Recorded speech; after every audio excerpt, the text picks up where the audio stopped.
ẹ̀yin ènìyàn wa nílé àtúgbèdè bá a ṣe ń gbèdé fún yín o ṣùgbọ́n lónìí agboolé àwọn òṣèré orí ìtàgé òní àgbà lọ níbi tí a ti gbajúgbajà òṣèré orí ìtàgé ni Mercy Aigbe tí ó ti wá di Hajia Mercy Adeoti bí ó ṣe kọ́ wọn rìn papọ̀ lọ sí àwọn tí wọ́n ṣe ìrìn àjò lọ sí ilẹ̀ mímọ́ Hajj ti ọdún yìí pẹ̀lú ọkọ rẹ̀ tí ṣe Alhaji Kazeem Adeoti tí gbogbo ayé mọ̀ sí Adekaz. Ìfẹ́ mọ̀lá kọjá òfin arábìnrin yìí ṣáà ń fi gbogbo ọ̀nà máa jẹ́wọ́ fún ọkọ ẹ̀ wípé òun ní ìfẹ́ ṣẹ́gẹ́bẹ̀ ṣe mọ̀ wípé kì í dẹ̀ ṣe ìròyìn mọ́ wípé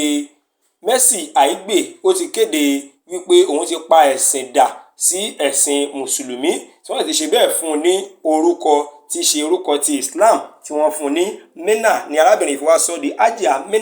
Mercy Adeoti.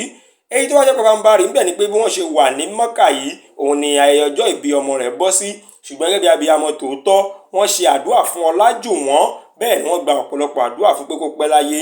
bẹ́ẹ̀ ni Mercy àti àwọn akẹgbẹ́ rẹ̀ lóbìnrin ní inú òṣèré orí ìtàgé yìí bíi Kẹ́mi Kórèdé Kẹ́mi Àfọlábí ni wọ́n jọ pàdé ní ilẹ̀ mímọ́ ni ṣùgbọ́n lọ́wọ́ báyìí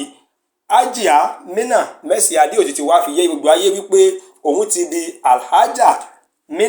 Adeoti Mercy tó jẹ́ wípé òun ti fi hàn yí wípé òun gangan ni ìyàwó Alhaji Kazeem Adeoti Adekaz.